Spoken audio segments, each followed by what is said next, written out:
Sure. Trying to get up, trying to fight off this cold, but I'm fine. Oh, you got a cold, huh? Yeah.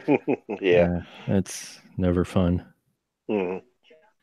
But yeah, it's odd. Apparently, the invites, if I go through the Google Hangout and send the invites, it doesn't get to you. I have to manually email you the link. So, Oh, no, it's just that when I use my phone, you have to email it to me. When I use my computer, that those alerts they work fine. oh, okay, that's weird. I would have thought they'd go to both since it gets goes to the emails, but who knows? It's Google, you know. So, how goes your wrestling watching, or I should say, Oh, wrestling? wrestling. It goes fine. It goes Yeah. fine. It's all coming to ahead to WrestleMania. So we're just waiting to see what's happening. Although I did not like the fact that they were going to have Kurt Angle wrestle Baron Corbin. They feel as though he's beneath Angle. But he deserves a better opponent than Baron Corbin. Yeah, because I heard that. Yeah, I heard who'd they give Flair to wrestle? Isn't Flair wrestled Shawn Michaels. right? Yeah. Yeah. Hmm. So I used to follow the wrestling through the '90s. I did actually late '90s, and when I was a kid, the golden yellow letter days of WWF. That Hmm. was a lot of fun. And before that, AWA, before WWF bought up all the little uh, companies. Promotions. Yeah. Yeah, all the little promotions Yeah. because AWA was up here. Actually, they're I don't know if you remember them at all. I don't know how much you I do. followed AWA. The Crusher out of Milwaukee, they're erecting a statue in his honor in Milwaukee. Um, Hmm.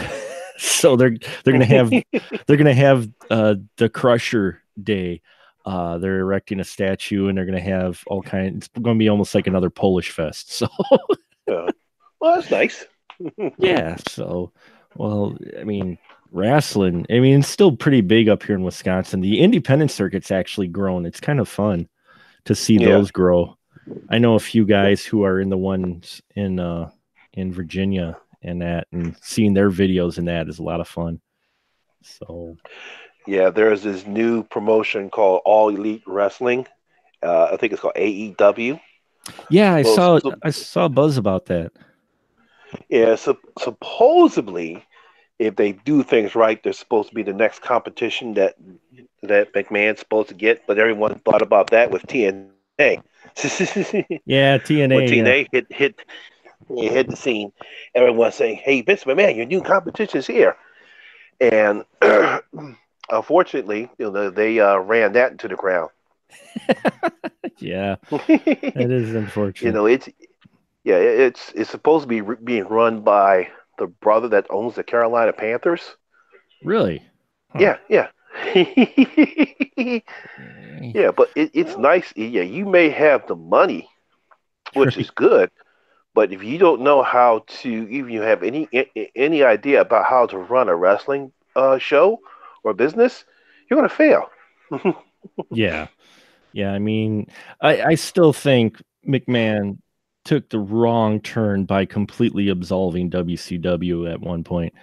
I mean, he didn't know what to do, but I would have loved the whole dad versus son brands. They could have Uh-huh. did so much more with it, but McMahon being who he was, he just wanted to totally erase WCW. See, yeah, but he had the idea, Yeah. but unfortunately, he had conditioned everyone else to hate WCW. That by the time that he bought it and came up with the invasion thing, people were Yeah. just conditioned to still hate WCW. So that's why that particular storyline failed. Yeah. And I thought it would have been great. You could have had still, Raw, and then you could have had, was it Thunder? I mean, you could have had the two Mondays and Thursdays, and they could have competed Yeah, but against he each was no, other. he But wasn't going to do that. It was mainly because they couldn't have Thunder because when was it Turner, not Turner, it was I think somebody was a new president of programming. Mhm. he came in, and obviously he didn't want no wrestling anymore, so he canceled all the shows. He canceled Oh, Thunder. He canceled Thunder, and he canceled Nitro. He says, "We're done with wrestling." So, because I think Turner got bought out by Warner Brothers. right. Okay. Yep. That's right. Now I remember. Yeah. I remember that now, that they didn't want that wrestling program on their station on anymore. on his So, station anymore. So he said that's it. So he canceled all that. So there was never going to be a Thunder or a Nitro anymore. oh, that's a bit of shame, because I thought that would have made for some interesting stuff. I mean, and then so McMahon didn't know what to Excuse me. McMahon didn't know what to do with this extra stable of wrestlers. And oh God, I remember that first match they had with who was it, It's Booker T Booker T and and Jeff Bagwell. and I remember that Buff because Bagwell. God, that was an awful match. I felt so bad for those guys. I really did. It almost felt like they were just tossed out there to the Lions just for the hell of it. I felt so bad for them. I mean, and Buff's already at wrestling out there with, fused vertebrae and shit. So uh-huh. at that point, because I think that was after he got his neck broke. Mm-hmm. I saw that match. Also saw the match where Sid Vicious broke his leg. Ooh. Yeah, I saw that one too. Yeah, I was like, ooh, man, that don't look good. I mean, he broke the leg. I mean, the boot's not supposed to bend like that. So. It's like, ooh, I don't think that was prepared. I don't think that's what they prepared when they were booking this matchup. But stuff like that happens. Yeah, well, and then the one thing that WCW did have over WWF for sure. I mean, when they were on the rise, they were doing really good, and WWF's attitude just wasn't really doing too hot. They had the whole Goldberg shtick and all that, and that was doing really good and all. Mm-hmm. But they just didn't know what to do with that series after a while. They peaked, and then they just faltered. And so then McMahon, he got the luchadors, and the high flying wrestlers. I loved those guys. Those were my favorite part of WCW. Were Mm-hmm. not the featherweight, not what I forgot what they call them, but anyway, those guys, man, those guys just throw themselves around the ring, and it was great. But yeah, it was unfortunate to see that fade away, and then most of those performers ended up going to the indies because McMahon didn't know what to do with all these extra people. I mean, some went to TNA, some went to Japan. I mean, that's where Goldberg went for a while. Yeah, he went to New Japan. Boy, McMahon just didn't like Goldberg. Well, he was WCW's answer to Stone Cold at the time. And then they decided to come up with this ridiculous gimmick for him to be this unstoppable machine. And that was a fun gimmick. It was a fun gimmick. But unfortunately, they did it too long. You think they did it too long? Yeah, they did it too long. Yeah, the WCW's problem was they ran the NWA story too long. They ran Goldberg's gimmick too long. It's like by the time that they realized that they needed to make a change, but it was really not their own fault. Excuse me. It was mainly because they had signed all the big names to big contracts, and yet they wouldn't job to bring up the younger guys. They wanted to keep their place, and they were paying all this money, but yet they wanted a job to the lower guys. They wouldn't give the lower guys a chance. That's what really did them in. Yeah, that is a shame they couldn't do that. I mean, because then they did that shtick for the New Blood for a while. That was, oh my God, that was, even as a horror fan, I'm just shaking my head going, seriously, guys, come on, man. I know we're in the grunge era now, but really, oh man, yeah. No, I used to follow that, but yeah, the wrestling was fun down in Milwaukee because they'd show up about every couple months at the Mecca Arena. They'd have a big event. And my dad used to take me down there, and we used to see the events because he knew guys. He worked at a company called A.L. Smith, and he did welding weld car frames, and so but he knew guys who could get him tickets, and so he got tickets, and we'd go all the time. Every time there was a show downtown, so I got to see a lot of fun matches, a lot of great guys. Not necessarily close up, but still, it was fun. And then occasionally WWF would come to Milwaukee, not often, but yeah, I remember wrestling. I remember catching the golden letter era. So when they were big, and then the Goldberg shtick was. I remember one match. I've told some people this before, that actually there was one match where I kind of had some respect for Goldberg. They had the franchise out there. You remember the franchise? Yeah, I remember the franchise. Yes. Yeah, he was out there, and he was talking smack in the ring for a few minutes, and he knew Goldberg was in the ring, so he challenged Goldberg, and he's in street clothes. So, and then Goldberg runs in, spears him, and when he speared him, he speared him hard. He fell down. Goldberg ran up to the ropes. He grabbed the top rope and just growled like really loud. And as he yelled, blood just poured out of above his left eye down his cheek. I'm like, holy shit, that looks badass, actually. Because what happened was he ended up cutting his eye above his eye on the franchise's belt, because the franchise had one of them studded belts. So he ended up getting a cut above his eye, and since he yelled like that and he had the adrenaline going, the blood just kind of shot out of him from above his eye. And then he jackhammered him and pinned him and walked out. But I just remember that visual. I'm like, okay, that was pretty badass to just. Oh man, that would have been like, wow, he actually cut himself. Yeah, you knew it was real, because just out of nowhere, it just like they didn't have the little, like Hogan would do with the little razor blades and the wristbands, which you could always tell which veteran wrestlers did that. I mean, Hogan's forehead, if you looked at that, and a few other guys, their head looked like just hamburger. I know, yeah, because they'd have all those scars from the little cuts, but. Oh man, how long have you been a wrestling fan? For a long time?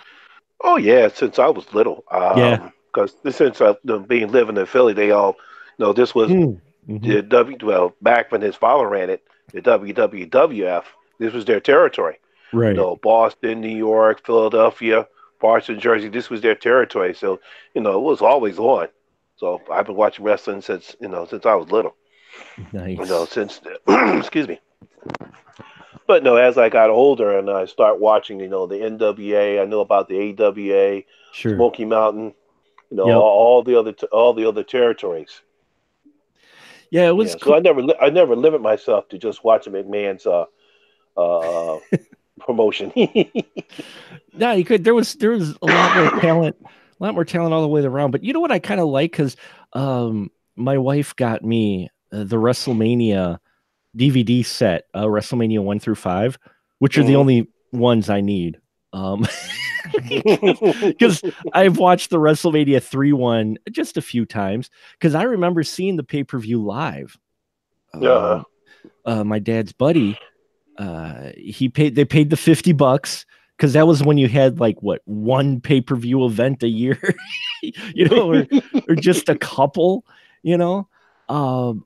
and they wrote the storylines all year to lead up to WrestleMania.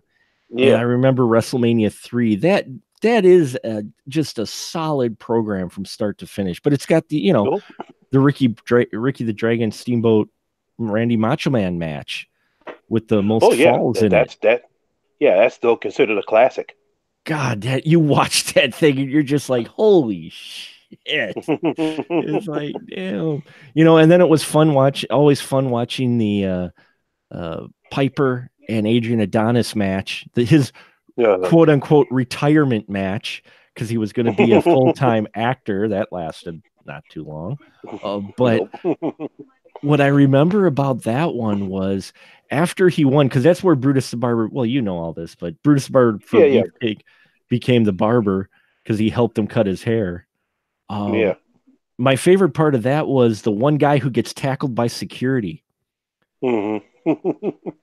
I don't know if you remember it, but after he won, they had the bagpipes playing. He woke up Adrian. Adrian ran off. He's standing in the ring enjoying it a moment.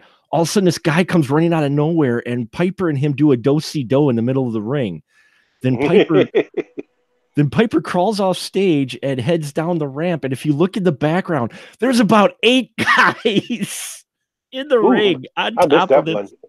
Yeah, there's like 8 guys on top of this guy in the background. You can't quite see it because they cut away. But it's like, damn, dude. Oh man, yeah, I got some good memories from wrestling though. Yeah, so do I. It's it's a soap opera for men. So although, back then at least some of the guys looked human. They looked like guys off the street, a few of them. Nowadays it's like, cripes, they've all got to be like physically fit just about. I don't know if you could get the guys like the Natural Disasters to wrestle anymore. It depends. Yeah. It really depends. You probably could, depending on what type of match you want to set up to it. But yeah, but no, they couldn't last no more than maybe 10 to 8 minutes a match because of their size. Give me a second. Okay. Yeah, no problem.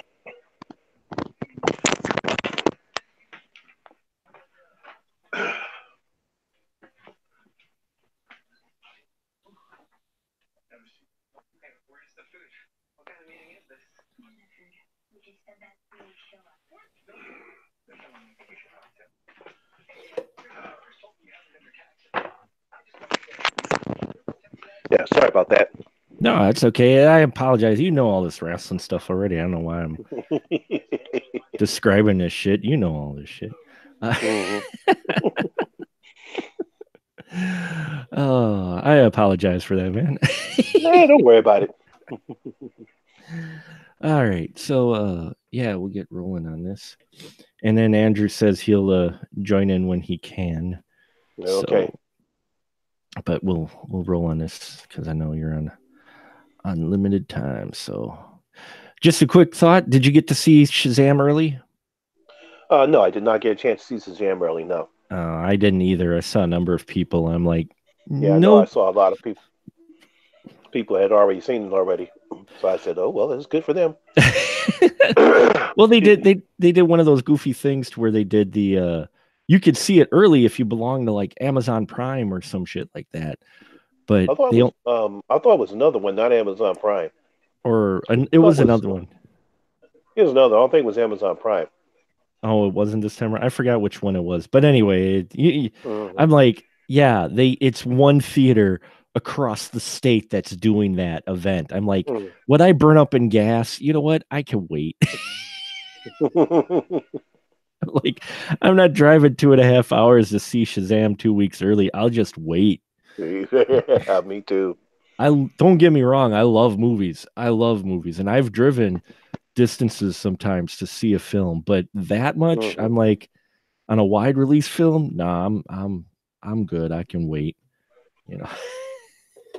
So, all right. So we'll get this rolling in. Okay. Pull this up. I thought I had this up already. Alrighty.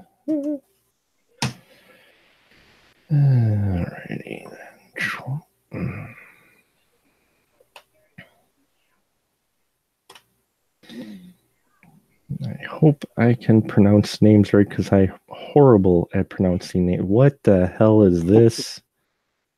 Facebook watch Will Smith's bucket list? Yeah. Oh, hell, oh my.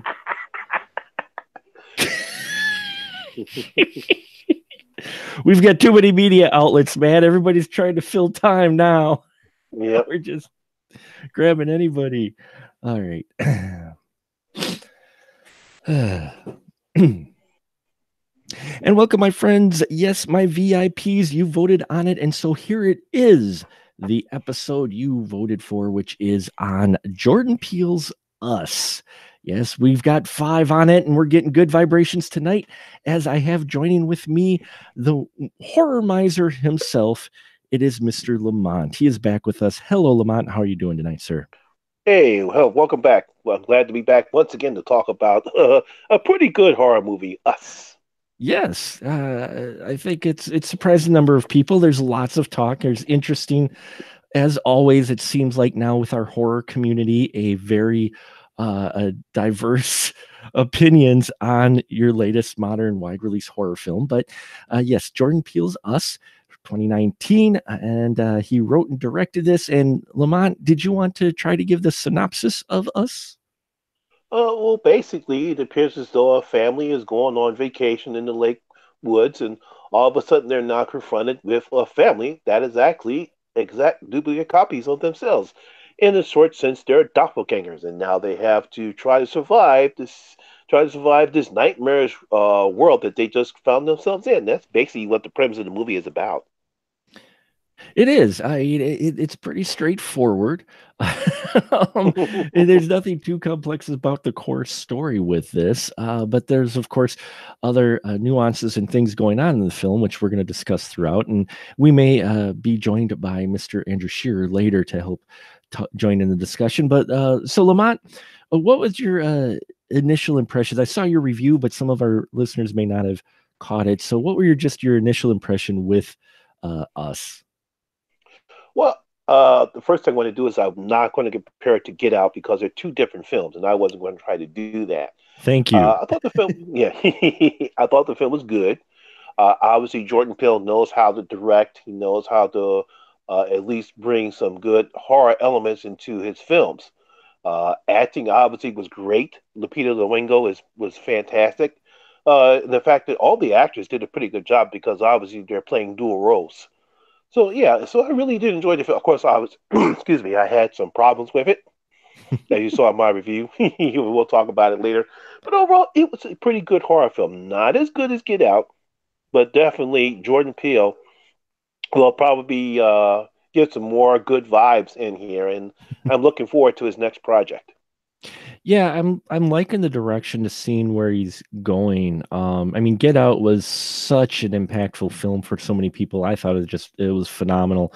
It was great to see that type of film. And this one, I got the same feelings with it, but it is a different film, and it frustrates me too when I see people comparing it to Get Out because I'm like, this is a different film. I'm like, there's total different motivation going on in this film than there Mm. was in Get Out. For me, I loved it. I enjoyed catching his references, which we'll get into in a little while. And in general, I was smiling quite a bit. And we didn't have a large crowd for our Thursday night showing, but the crowd that we did have, they were into it.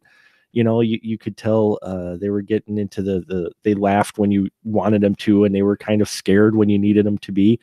I mean, as far as horror films go, you don't necessarily have a whole lot of actual like your jump scares like you have Hmm. in most of your modern horror films. But I didn't mind that, Lamont. I don't know if you did it all, but I didn't actually mind not having the jump scares for once because those tend to get used way too much in modern horror films. What do you think? Yeah, because there's one thing I like about Jordan Peele. He does not use the typical cliched horror elements that we've seen in most films. Like, this is not a slasher film.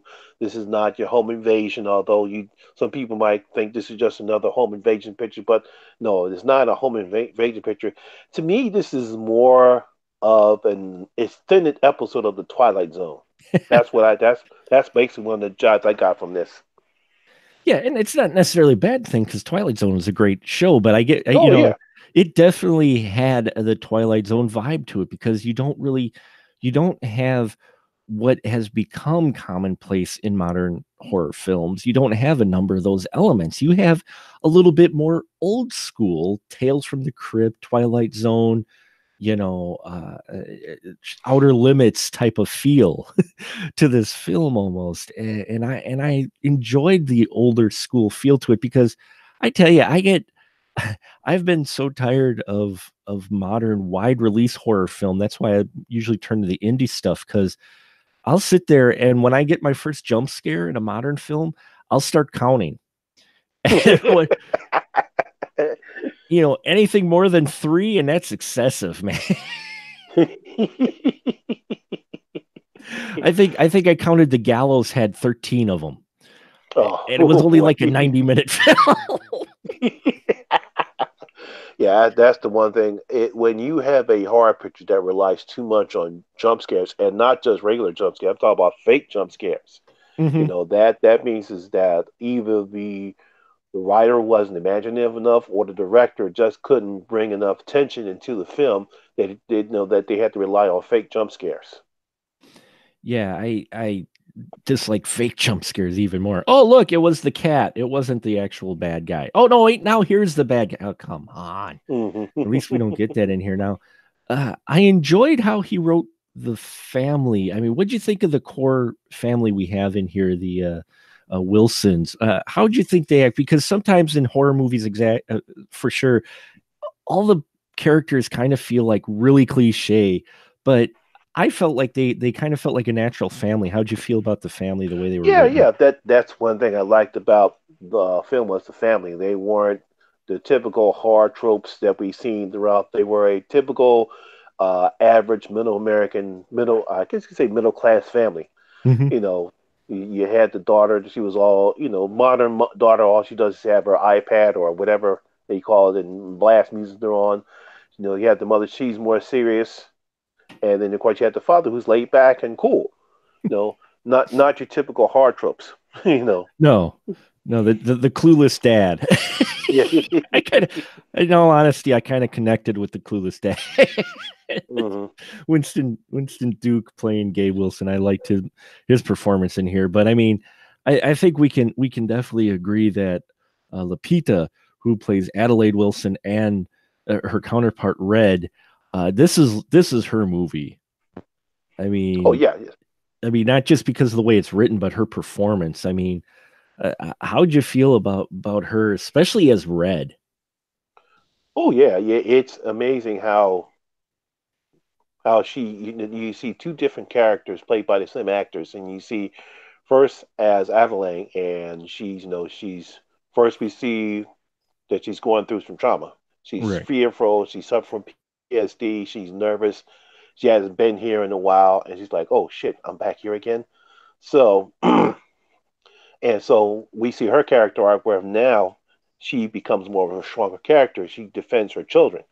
She's not the typical meek woman that we see in horror tropes. And then we see her other character, Red. She does his nice long speech, and she's basically all out for revenge, which we'll Mhm. get into later on. Yeah, she is, and she was creepy. she just Oh she yeah, was. Oh my god. Oh, my hairs were standing on end on my. I'm just like every time she'd get that look. In fact, that whole family. I mean, the little girl who I mean, not little. She's the teen girl in this, hmm played by I'm gonna probably mispronounce the name, Shahadi Wright Joseph. yeah. Shahadi. Um, I think it should be pronounced as Shahadi. Yeah, Shahadi. Shahadia. Okay. Uh, Yeah. she she puts in this kind of subtle but really creepy performance as they call her Umbra, Uh, Umbre. Uh, she's got that evil, wicked grin. Um, oh yeah. right? I mean, she got that grin She on just her. got that. No, no, she got that grin on her face, and all she does is like grin, and it's just like, oh man, that's creepy. I said, you know what? They should have actually used that grin in Truth or Dare instead of that CGI crap grin that they used. That would have been more effective. Oh God, Uh oh, that gritted truth or dare, the whole I think black Andrew hole just joined sun us. smile. Oh, are we joined by a lovely Andrew Shearer? The Hey, Andrew. police are already on their way. Hey, catch me up, man. Where we at? Hey, Lamont, what's going on? What's going on, Andrew? I'm good, man. I assume Oh, I assume you like us before we. Oh yeah, I loved it. I thought it was a pretty good horror film. All right, so that's where we're at. Catch me up. Yeah, we're just basically right now just talking about the family and how creepy Zora Wilson character was, and her wicked smile, and how Lamont here just said that they should have used her smile instead of the CGI smile in Truth or Dare, because it was just damn scary. Yeah, no, yes, absolutely. For me, the movie is, I mean, the performances are my favorite thing about it. Like the cast is just, I mean, it's, so often in horror there will be like a standout or someone who is clearly the star, or you know what I mean, or the Yeah, director's favorite. you only get that one performance, and everything else is just either okay or terrible. Yeah, or clearly like the writer's favorite character or whatever. But yeah, in this movie it was like top to bottom. You're like, you know what? I'm digging everybody and everything everybody's doing. Yeah, I mean, from the youngest son to, we were talking about Lupita. This really is her show. I mean, she just is so solid, but everybody else does well. But what I liked about the Zora Wilson character, the Umbre character, she actually had a smile that was very similar as far as how creepy it was to Lupita's Red. So it felt like they were a family. Even their creepy looks were very similar, except for Gabe Wilson's equivalent, Abraham. He was just kind of a lumbering tank of sorts. Man, I don't know. I mean, Lamont, you're the horror guy. Did you not feel like the stuff between Gabe and Abraham felt like a Jason movie? I mean, that shit with the boat. Yeah, but I didn't get that vibe. I actually thought maybe he was going to die. Oh yeah, That's what yeah. The audience, man. When that boat took off and he came off of it, because I saw it twice. I went Thursday night, and it was hardly anybody there, and then I go Friday night, and everybody's there. So they were just hollering at everything. When he came off that boat, they're like, "Oh shit!" They thought he was gonna die too. They were just like you. I love that gimmick with the boat. The boat was great, because when he's showing it off to his family, I'm like, I've gotten that look.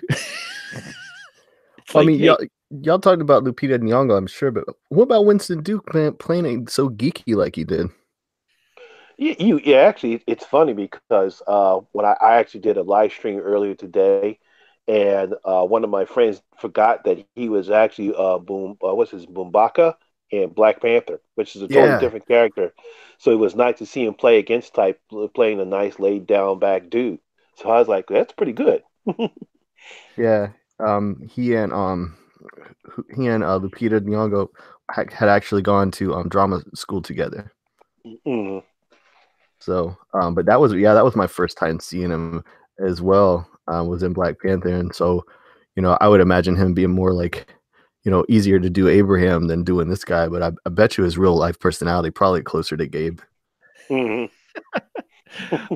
like the Gabe Wilson character. That guy, he reminded me a bit of, and being Jordan Peele, I wouldn't doubt it. He reminded me just a little bit of, I don't know if you guys saw Summer Rental with John Candy. Oh yeah, man. Yeah, I did.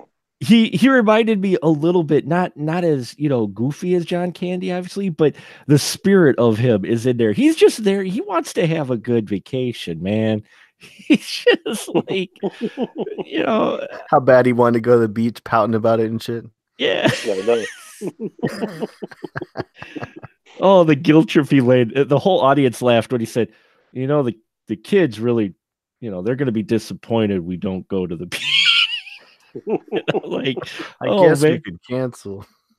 Playing the kid card, man.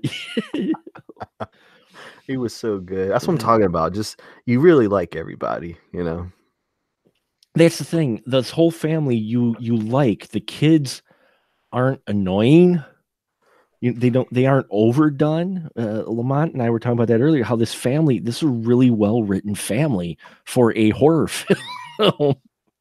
Because that's one of the problems I've seen with horror movies when you have kids in there is annoying kids. Because there's a film that I saw called He's Out There, and the two daughters, they're so annoying.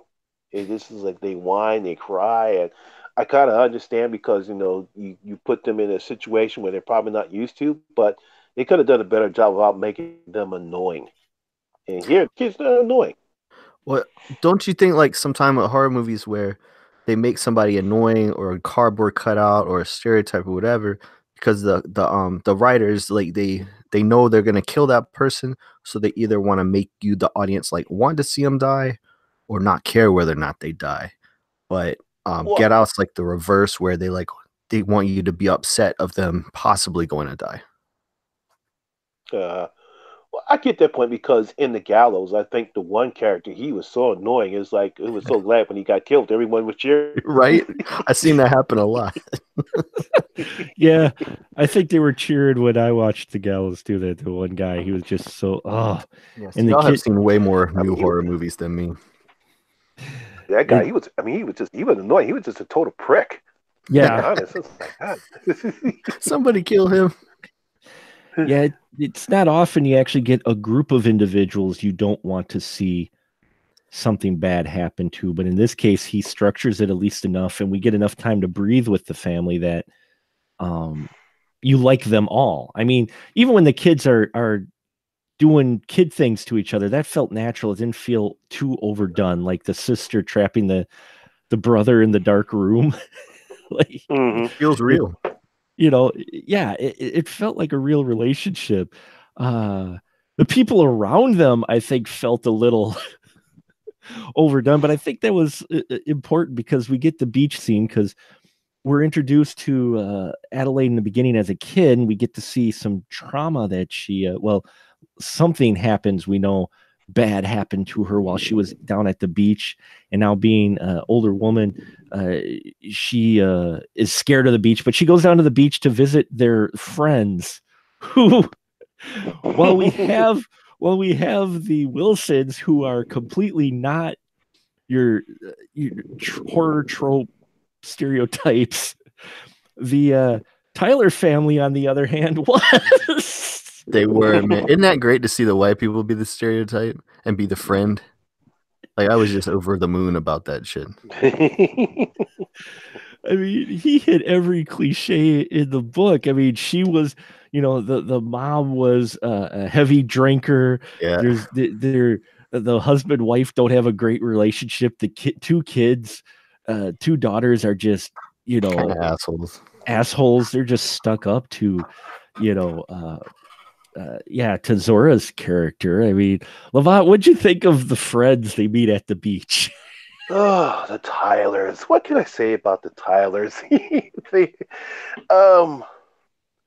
I guess he was trying to make a point. I guess that's one thing I might have missed. I thought they were just a bunch of snooty people to me, especially the twin girls. God, yeah, the twin girls. I mean, but they were just to me. I didn't think they met any type of stereotypical horror trope. They were just there in the movie, and that was it. I mean, they serve a purpose later on, but but I didn't think them as horror. I just thought they were just part of the movie. Yeah, they are. You're not supposed to really get connected to them. They're just there. I mean, he even threw in an 80s trope with them later on when we've got Gabe talking about, man, did you see the car he bought? He did that just to. I'm like, that's a shtick from the 80s where your friend or whatever coworker, is buying better things than you, so that you had to keep up with the Joneses type of thing. And how about like the Great Outdoors, remember? Yeah. John Candy's family versus Dan Aykroyd's family. Yes, exactly. Go find yourself a spin cycle. Right. But the beach scene's interesting because that's where we set up to how some creepy things are going on. And actually, I want to go back a bit just before they get to the beach scene, and I got to find out. I want to know if this is intentional or if it's just maybe the way I picked it up, or did he direct the scene on purpose this way? But when they're driving along, the family is and they're headed to the beach, and they're going there and they're getting excited, and you hear the sirens, but you don't see anything what's going on at first. I'm like, oh no, are they going to get pulled over?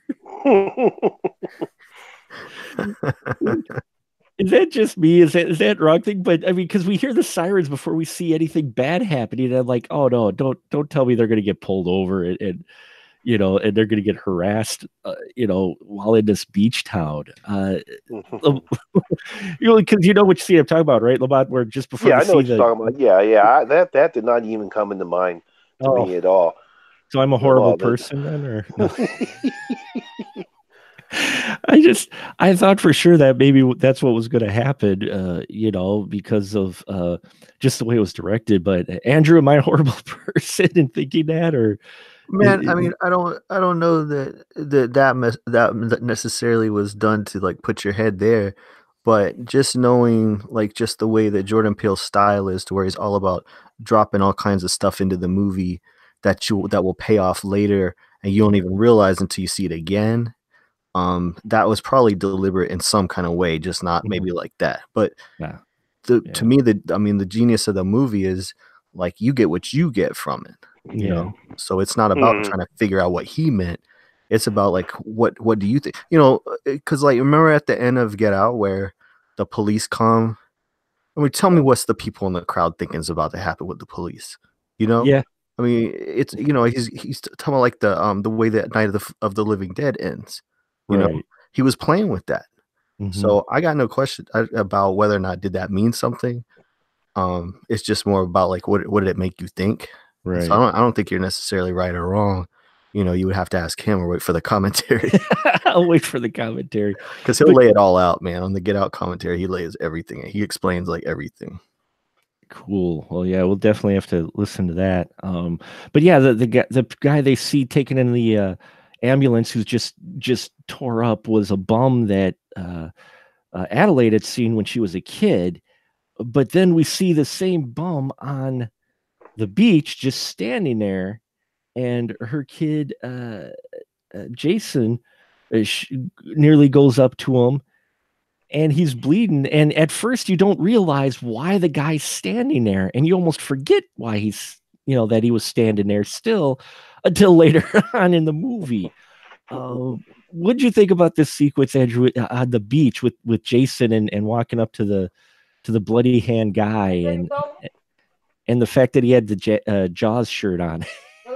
I mean, to me, man, you know, they're all about trying to get you scared about being on that beach because Adelaide is scared about being on that beach. And so like her worst fears, you're like, it's, you know, she's got so much trauma from that beach that you're like, what's the worst thing that could happen? Well, the worst thing could happen is Jason goes in that same place she went and that same shit happened to him.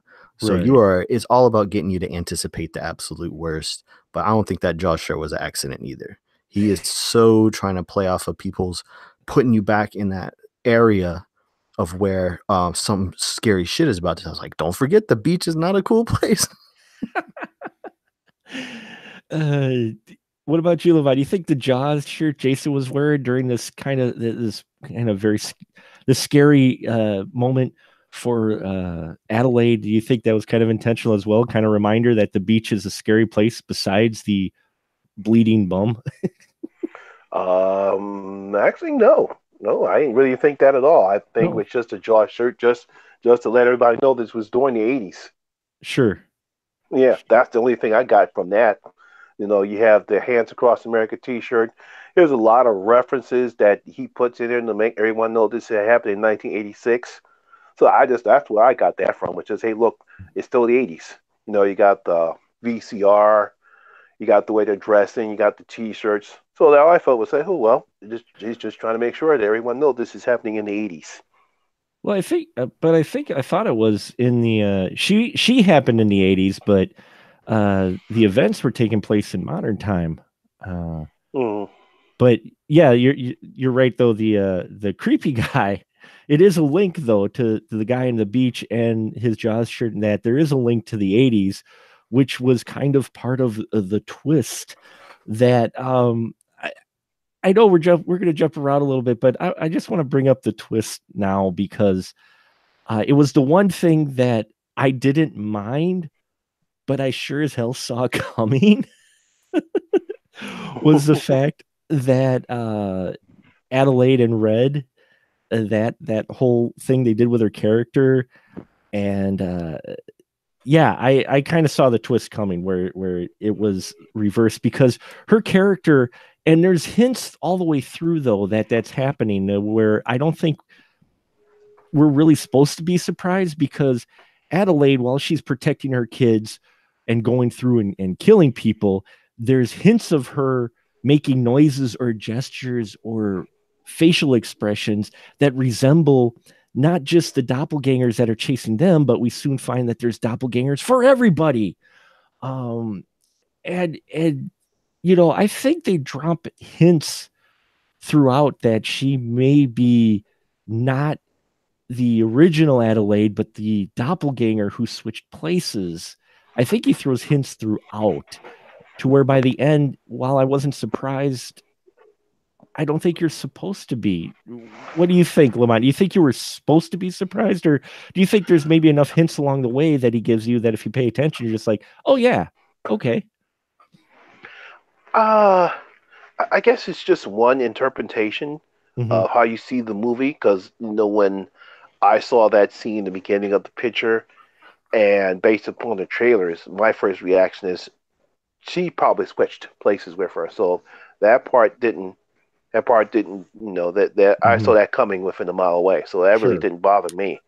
Right. So, but I don't know if there's any subtle hints in the film. I didn't really pay attention to it, probably because, again, I already saw the twist coming. So it depends upon the person who sees the film, doesn't pick up on it in the beginning, but then sees the subtle hints, because if he throws it in there, I wasn't paying attention to it because I already knew what was happening. But I'm pretty sure other people probably saw like, oh, now I get it. Right. Yeah. What about you, Andrew? Was this, would you say that he throws enough hints to where when it gets revealed, you should feel like, oh yeah, I was right? I don't know. Like, I think this might be, and I've seen some of the negative reactions to the movie.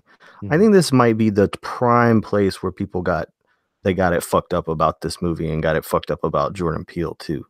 Jordan Peele is a horror movie nerd, and he is a great filmmaker. He is not trying to trip you up with his movie.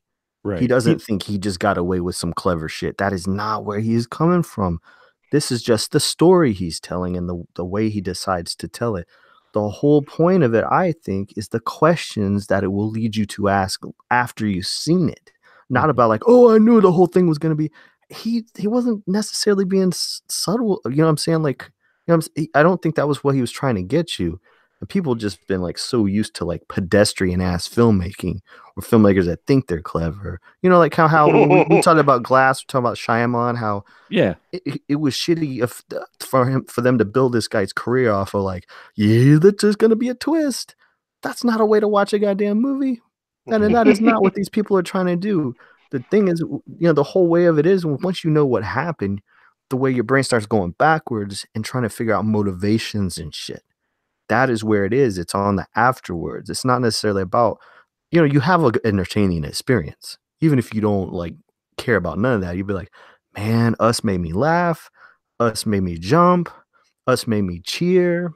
You know, it gives you all of the things that a good horror or action horror going to give you. And if you're simple as hell, yeah, you'll be like, oh, I didn't know that was going to be. But if you're like, you know, if you're like, Jordan Peele is making movies that he wants to see. He doesn't want to see some simple empty shit. He's seen all this, you know, he's lived his life looking at movies just like us. He's trying to make something that's going to be, I described it to people like this. It's a buffet, right? You're going to need another plate. You're going to need to come back. You're going to want to come back, man. I know people are telling me they've been to see it 2-3 times already. It makes your mind go back. So all of that stuff, I don't be like, oh, did you catch the hint? I don't think that's what it's about. You can have fun with that, and he might be having fun with that. Everything's deliberate, so don't get that fucked up. But like, it's about making you ask more questions about what you've seen, and to me, that's what's the genius of it, you know. Well, and that's what I loved about this whole thing is that I didn't get the feel like it was an M. Night, like, look here what it is. No, you pay attention. I mean, what I loved about it was there was the question for a little while with Adelaide, when she would kill these folks in protection of her kids, and she'd kill them. As she went along, she got a little more vicious. And so for me, I'm sitting here going, okay, was she switched, or is he giving the idea that the more that she kills, the more she's becoming like them? Like regressing and shit. Like regression. Yeah, like going back to the primal thing, because what we end up finding out is, and I'm glad you guys mentioned, I'm glad you mentioned M. Night, is because it had a little bit of a feel of Signs. And I did not expect the film to go there. I figured, okay, it was the doppelgangers that are going to terrorize this family, of course, of the night. And then we get to the Tylers once again, and we realize, oh crap, no, there's more doppelgangers than just the Wilson doppelgangers. And then you find out these folks are feral, and it gets involved in the story. But Lavont, what'd you think of that when you discover that there are more than just the Wilson doppelgangers? Did that take away from you, or did that kind of intrigue you? No, that was really intriguing, because I did not see that coming from anywhere. Because I like how he set it up too, because you see the family, they're sitting down, they're just, the guy's being a bit asshole because of, Elizabeth Moss character Kitty is telling him to do something, and all you do is complain and complain. Then you see the two stuck-up twins come up there. They're busy talking, and just out of nowhere, stab, stab, stab, stab. I'm like, whoa, shit. It's like I said, I really loved that part of the movie. That really actually gave the movie even more tense. Now that we realize that, wait a minute, it's not just the Wilsons. Now we got these other duplicates or doppelgangers. Right. How'd you feel about that, Andrew, when that showed up? Is that a bit of a surprise that there were more? Well, I was so old in that audience. I'm the only one knows all the words to "fuck the police," for one thing. Right? Dude, that started playing. I was chuckling. I was the only one laughing. Everybody else in the audience was kind of like, yeah, but I'm like, please don't let this be a needle drop. I want to hear this whole song, because I want to, I just, like, some things you just can't unlearn for some reason. Like, I don't even know my cell number, but I know the words to "fuck the police." But like, it was so great because the cops didn't ever come. So fuck them, right? They're taking it into their own hands. For me, that whole scene, like, I dig the twin thing being like kind of like Shining, or like Manson Girls or whatever. Of course, I love Elizabeth Moss. I'm a big fan of Queen of Earth. Tim Heidecker, I like from Tim and Eric and the comedy. But for me, this whole shit, the whole thing was about seeing Zora kill that white girl in the bathroom. Because she does. And you know what I'm talking about. Yeah. In horror movies, what we always be like, no, don't knock him out and leave him. She fucks her all kind of ways up. I mean, you see like the blood on the wall. Clearly she's dead, but she keeps going with that golf club and what it says to kill this white person with a golf club. I mean, to me, that was just, like I said, you get from it what you get when you watch it. But I was like, fucking look at all the things that are happening right here. Well, it made me, the whole thing made me, I mean, yeah, it did shock me, but you cannot like sustain a whole scene from shock. You got to give some else to it. And it was just, the more I thought about it as it went, especially the second time I saw it, is layer upon layer. I'm like, man, even if all he wanted to do was have a murder scene to the song "Fuck the Police," that's enough. But like all the other things going on from there, and her little brother helping her out too with that, killing it with that little thing, that tied up some of that rivalry they had. They end up working together instead of against each other. You know what I'm saying? There's so many neat things on top of that stuff. All like more's going on than just what you're seeing on screen. And it's ignorant to think that it's not. Well, I can thank Jordan Peele for ruining Good Vibrations for me, because I'm never going to picture Good Vibrations again without seeing Miss Tyler bleeding out. But wasn't that a little like almost like a Scorsese thing to do? Oh God, yeah. No, it was totally that. He's the That guy for putting pop music into, you know, violent movie. He was like the first guy to do that. yeah, and then Tarantino duplicated that as well. Oh, sure. But it was definitely more that the way he used that whole sequence, and the fact that he's using technology. It's not Surrey or Amazon's, but it's close enough. Some fake version, It yeah. was a fake version where they got him to play Good Vibrations and then the doppelgangers and kill the Tyler family. You're just like, holy crap. And then she said, call the police. And yeah, that's when the fuck the It police goes came fuck in. the police. So there's, yeah. I just wanted to be hear some other guy besides me in there singing it, but whatever. Well, if I was there, I would have been with you. But what I Taking liked, the sixth grade. what I liked is it added that humor, which all of us who've watched horror movies, I always like when horror movies can work in some humor, and that was just enough humor, but at the same time disturbing to where I shouldn't be laughing at this, but I am because she just gets murdered, and then yeah, Zora comes in, and so we have a kid who does a murder who beats the shit out of the one twin with the club, and then they go to help protect their mom by going in there, and so then you have the kid murder, and it was great to see him not shy away from it. I mean, Andrew, I know you don't watch as many horror films, but when you see kids do the brutal acts, did you find it interesting that it seemed like they were more natural and less hesitant to do the killing than the grown-ups? Because Abraham gets aced by Gabe by kind of an accident. I mean, he hits the motor to blow, but it wasn't as intentionally brutal as what the kids do. Nah, man, poor Gabe, man. He was non-violent. Like he's not, he's not trying to. I don't think he would have really gone at somebody with that bat. You know what I mean? He really tried to exhaust, and it went along with his character, all his other options, and he was afraid. You know what I mean? He had to put on the, like when he changes his voice. Like all of that went great with his character. Because who among us hadn't maybe found ourselves in that situation if you're just sort of naturally a little bit of a pacifist, but from showing everybody get violent like that, to me, I felt served like maybe what the bigger story was he might have been telling about, like us versus them, and class versus like how Get Out was about race. To me, this was a little bit more about class and about how, I don't know if it was you or somebody I was talking about being in LA, seeing homeless people just in zipped up bags and people just like walking past them like it's nothing. Right. I really feel like, and again, this had just been what I brought to it, but I really feel like the quickness of the violence like that against somebody else is not necessarily even about protecting your family or your property, but seeing yourself is just that much different from somebody else to where it ain't even about defending yourself. Just go into violence immediately like that. Like, how we see each other. Yeah. Yeah. I mean, I could definitely see that. I got it from it. Just kids were easier to offend. They didn't seem to have as much qualms about killing someone.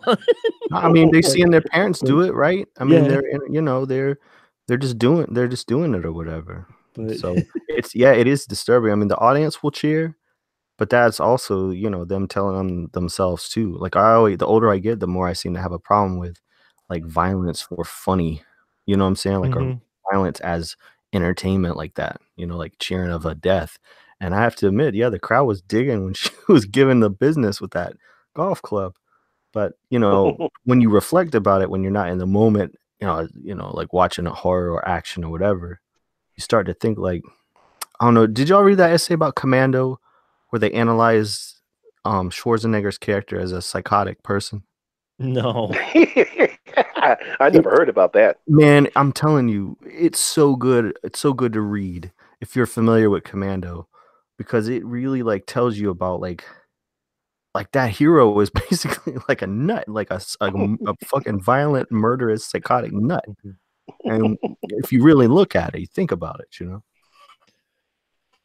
Yeah, I've not read that, but now I've got to seek that out. Yeah, I gotta read that article. Yeah.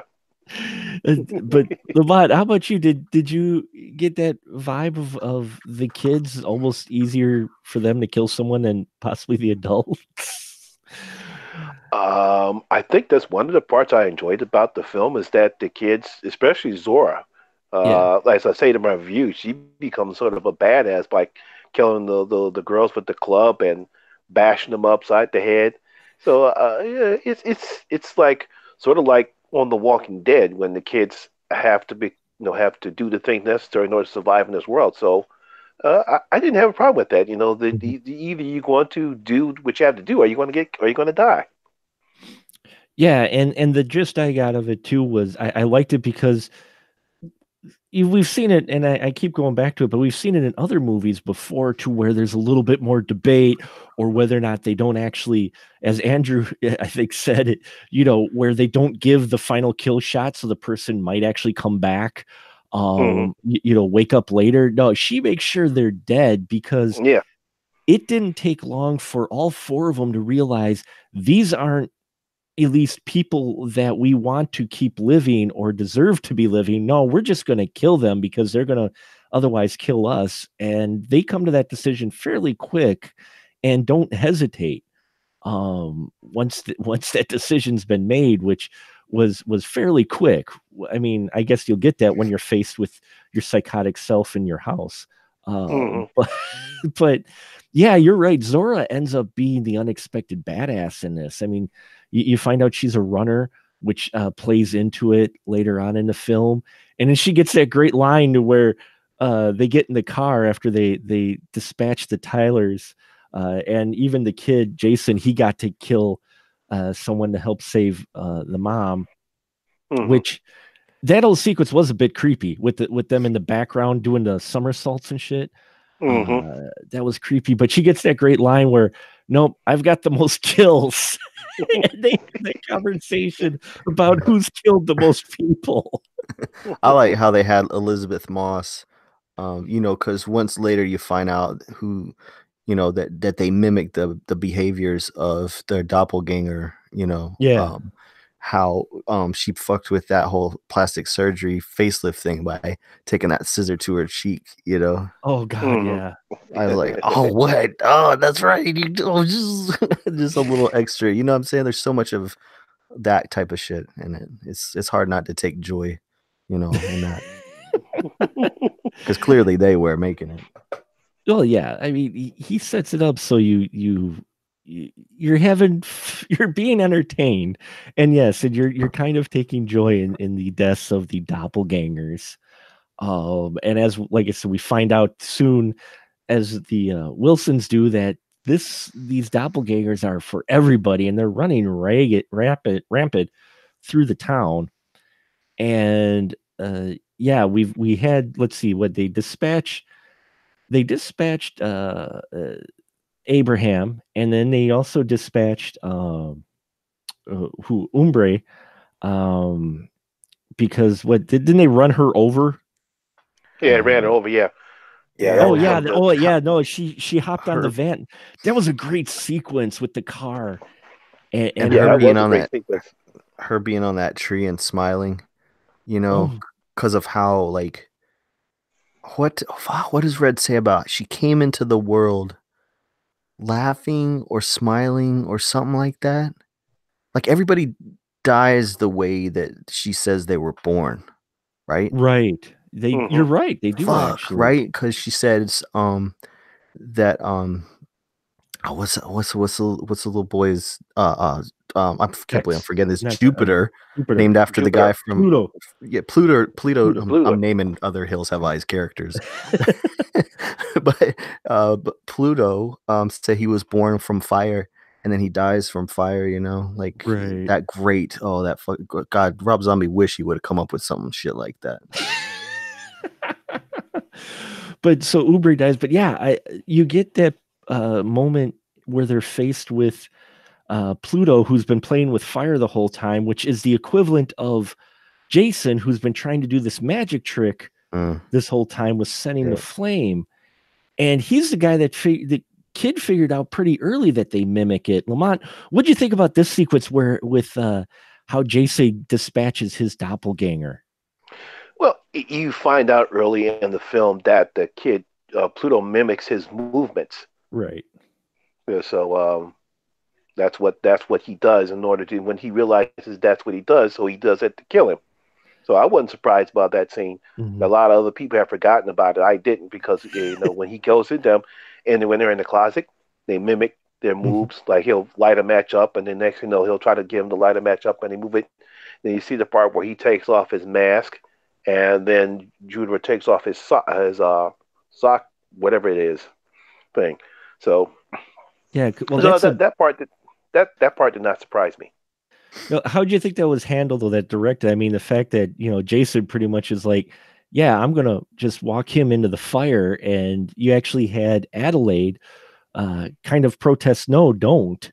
And he's just like, no, I'm going to walk this dude's right into the fire. I loved how that was directed because that wasn't done comical at all. Mm-hmm. Was it? How'd you feel about that scene, though, how it was directed and how he handled that? Yeah, I thought you did it. Oh, go ahead. Sorry. I'll say that again. Oh, I was just saying, did you think he kept the humor out of that one? Oh yeah, he definitely kept the humor out of that one. You have to forgive me. I'm watching The Walking Dead, and they're showing the scene strictly from the comics that I thought they were going to do, and I think it's going to shock a lot of people. Sorry about that. No, that's quite all right. No worries. But yeah, I loved it because, like you said, people may have forgotten about it, but he's the one early on, though you would have thought he would have communicated that with the family, that they would mimic their movements, but he figured that out quick and he uses it later on. Andrew, what'd you think of that scene, that whole bit where Adelaide's actually protesting a bit of Pluto getting set on fire? It's so cool because later, later it's gonna, and subsequent viewing is gonna make you question all of Adelaide's responses and the way she handles all the doppelgangers because of who we know that she is, you know. And so you're like, you start to like examine the way she does with everybody, So that scene has like it feels like it's got weight because you gotta remember, like, Jordan Peele's going to be careful about black people dying in his movies, and because of the way the film history has done. So he's not going to make a joke out of this. He's going to give it proper weight, not just because of that, but also from, a mom to a child. He's not going to trivialize that shit either. And so I felt like it was heavy, like inappropriately heavy, That was probably I would say that's probably the heaviest kill, because here's Jason, just a kid, and this is a cold blood. This isn't like he's he just walks this kid back into the fire, and it was just like, man, that's hardcore. Right? Yeah, but you compare it to where you see the what's that family's name?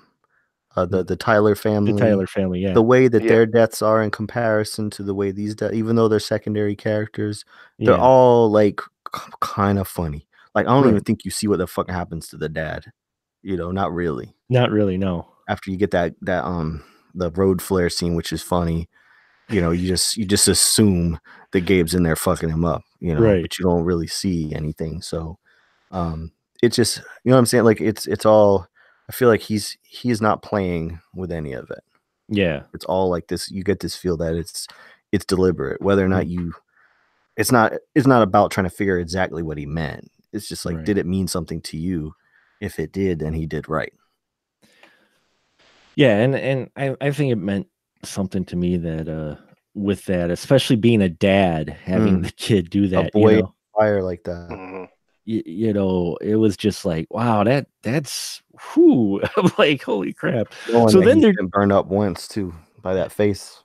Yeah, and he already been torched once by the face from playing with fire, which you assume. And actually, the mask he had, if I'm correct, the mask he has is actually the one they use for burn victims. Probably. If I remember correctly, because I'm thinking back to the other movie we talked about earlier, the Skin, Skin. Yeah, the skin I live. It's the same material in that, so I wouldn't doubt that that's what that is. It can't be an accident. I just don't get the feeling Jordan Peele is doing anything just like, for no reason. No, everything's calculated in his film, and yes.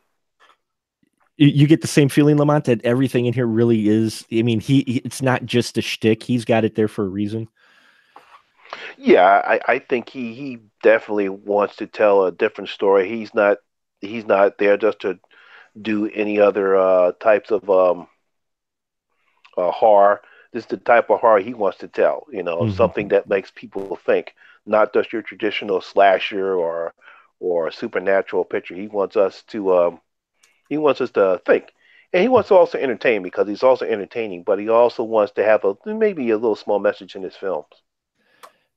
Yeah, and I'm getting that just now seeing his second film, that making me look forward to more of his stuff. And we find out that, as we talked about earlier, that Adelaide is actually initially a doppelganger from this other world, Red, and Red was actually Adelaide, who got screwed up while she was down there in this area where they're living with rabbits, and where the doppelgangers act out very similar things to the people above.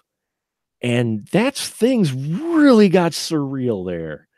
And that's where my brain was really starting to try to wrap around things, going, holy crap, how's this working? And the idea that people figured out how to clone themselves, but not just, connect the soul sort of thing. And that's what was going on. And what'd you think about this whole angle with the doppelganger world we got in here, Andrew, with the soulless ones, or the ones that are tied to the ones above? I mean, he really started getting into some kind of Italian horror shit with this. I mean, true. I filter this through. I feel like Jordan Peele is a fan of classic horror, and so and plus he's close to my age, so I can only help assume that. When I was watching for the movie, for the most part, I'm thinking Wes Craven movies. I'm thinking about the Last House on the Left, but mostly Hills Have Eyes. Sure. The way it addressed class, and some people under the stairs too, a little bit with the kids. But once we got into this shit, I was thinking about George Romero like a lot. Mm-hmm. And when they talk about the government doing experiments with people and all of that shit, and everybody kind of zombie-like and trapped underground. Come on, man. You wasn't thinking about like Dawn of the Dead, Day of the Dead down there? Gotta be fucking crazy not to be thinking about that. I mean, it's going, because everything is there, what Red's talking about, where she's like, they ate raw rabbit. That shit. Then you finally get to see what she was talking about. It wasn't some bullshit, like, and you're connected, like, where'd this kid come from? You know how audiences are. Yeah. Asshole wanted, why is everything? So you got to give them their answers. They demand an answer. Not like me, where I don't give a fuck. I just want to see some weird shit. I don't care why it happened. But you get, for those people that want a reason, well, here's all your reason. That's normally the part of a movie where I check out. But in this instance, it just starts adding dimension to those characters. I start asking myself some questions that's got nothing to do with why did the government copy people? Why they try to hide it? Of course they do. That's how they do shit. That's not what he's not trying to get you with all of that. He's trying to get you with the questions that you start to ask about Mark, the behavior. Mark. Yeah, listen, I got to cut this short for right now. Oh, okay. No, it's okay. But it's time for me to cut this short. Yeah, no, I appreciate you being on, Lamont. Thanks a lot. Well, why don't you just tell folks real quick then where they can find you at? Once again, you can find me at The Horror Minds of Monty G on YouTube. Awesome. Well, thank you very much, sir. I appreciate you taking time out to talk with us, even for a little while. And everyone check out his review up on the channel. He gives some great insight as well. So I thank you for doing this, Lamont. Really appreciate it. All right. See you, Andrew. Hey, man, Lamont, I'm a fan, man. It's always a pleasure to be on here with you, sir. Oh, he dropped out already. he had some time constraints going on, so unfortunately, which he gave me Well, a me heads too. up on. I got here late, so shit. It's not possible to have a quick conversation about this movie. No, there's just so much. I mean, yeah, some people have complained, well, there's the exposition in that, and you're right. I think he felt he needed to put that in there. While I wish he hadn't, so you could just leave it like some Jacob Ladder type of shit. Yeah. Uh-huh. You know what I'm talking about? Which I got that sure, vibe. Like, hey, no. Yeah, I got that vibe too, where I was like, okay, this is kind of like Jacob's Ladder in some way, because he was talking about PTSD, and then you're down here in this hallway, and you got freaky, the freaky people, and then you get the fairly long exposition from Red, which I think was one of the things people didn't care for, and I didn't mind it, but I'm with you, Andrew, where I don't mind seeing weird shit that I don't think needs to be explained, but I think to appeal to a larger audience, you need to put that in there. I mean, as a filmmaker, do you think? And also, man, you don't want to. Do I think what as a filmmaker? Oh no, just go ahead. No, what you're gonna say? Oh, well, you had a good question. I was just gonna say, as a filmmaker, do you think that was necessary? That he really had to put it in there to appeal to more people, or? I do, man, because I think this movie is coming from the place of a thoughtful writer and someone who does care about humanity and who is holding up, like he doesn't have like, when I compare it with Romero had a pretty like cynical, you know what I'm saying, a little bit of a hopeless attitude, not misanthropic, although there could be a good argument for that. But I think that Romero had, he didn't have a whole lot of hope for people. With Peele, I feel like having the explanations, having the justification, having that dialogue is having a conversation with the audience too, and with himself, to where he's like, I'm not just gonna show death with no, I feel like he wants to give himself an out, which nobody could say he is trivializing our plan with life and death of human beings and suffering. He's going to have justification for everything. He's going to have a reason for everything. Because when people do have those questions, he's like, I'm not going to lay out all this shit for you in the beginning of the movie and have it top heavy with clues and with motivations and things that you're not picking up on, and then come in with Act 3 and just wrap it up.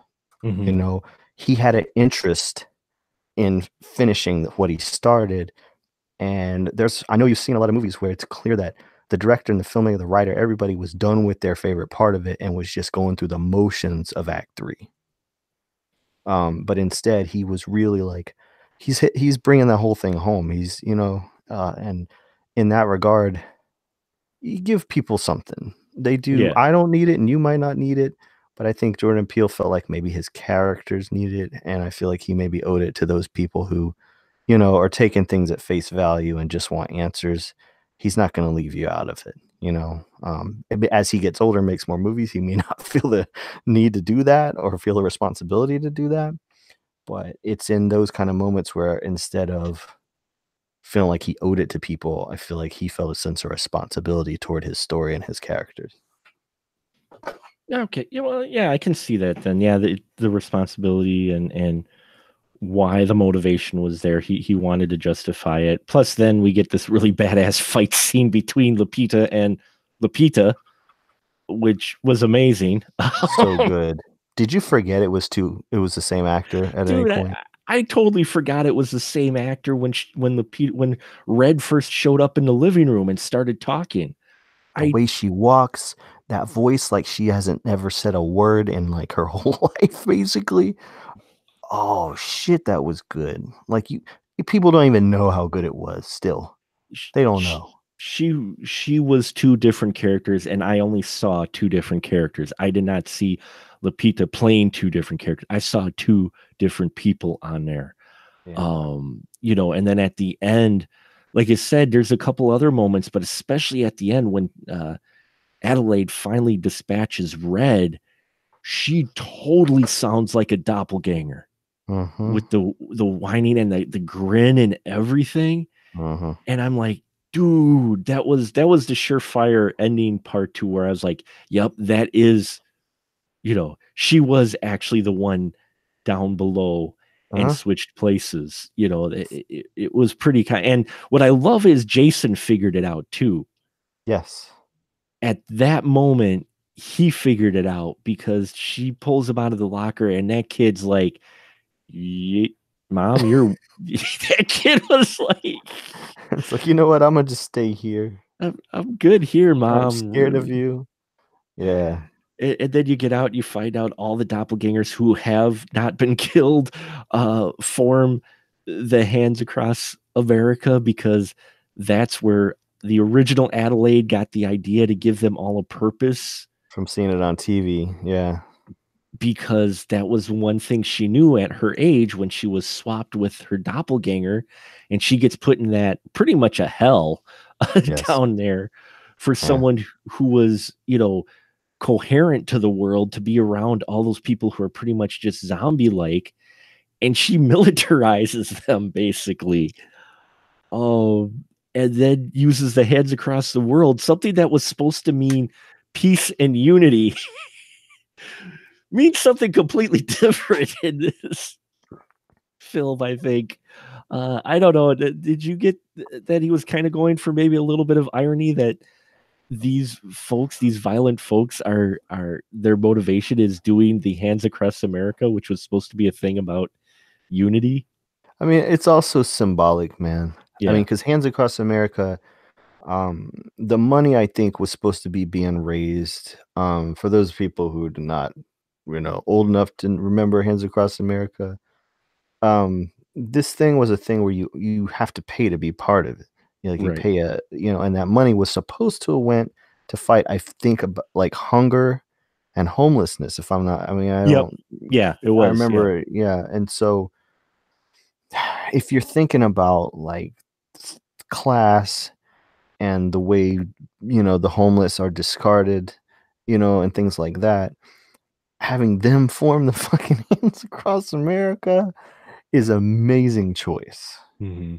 If the movie is saying what I thought it was saying, again, I'm not him, so I don't know. The commentary is not out yet, so we gotta wait.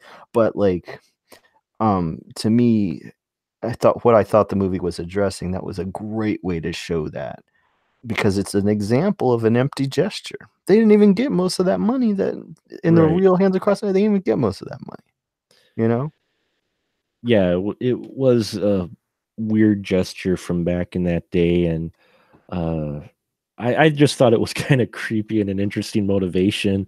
I thought it was a bit interesting how she gave them all a purpose down there, and kind of went crazy down there, cuckoo for Cocoa Puffs, training them all how to kill their equals.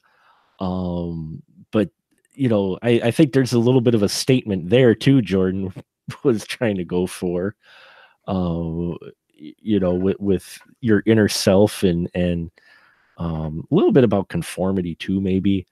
Or just that we all have this crazy person inside ourselves and the potential to kill.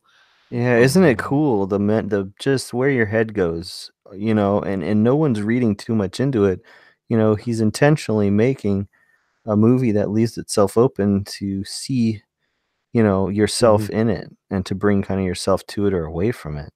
It's pretty cool, So it's not, when we say, do we need the ending? I still don't think it gives you everything in a nice little basket. Well, for me, the ending then, what I loved about it was when you get the reveal when Adelaide is sitting there driving along and realized she was originally a doppelganger because she suffered PTSD, which is kind of the hook with that of her not remembering her actual origin. And then it finally comes to light and the memories come up. She turns to Jason. She gives that just a little bit of smile like Red had to make you wonder, okay, is she going to revert back to Red, or is she happy and going to stay Adelaide because she's actually happy that she's Adelaide? And then you're kind of happy for her she doesn't turn into crazy Red. But then you realize, no, wait, she is still a crazy. my brain was going up back and forth on that for quite some time, going, am I supposed to be happy for her? Or am I scared for Jason? You know, and I left with that question, and I didn't have an answer when I'm like, damn you, Peel. You just left me with more questions. And there's people that have talked about there's plot holes and such in it, and I'm like, I don't think there's plot holes so much as just things that are left open for your interpretation. Yeah, I think it's true. There's a different. No, you're right. You're right, man.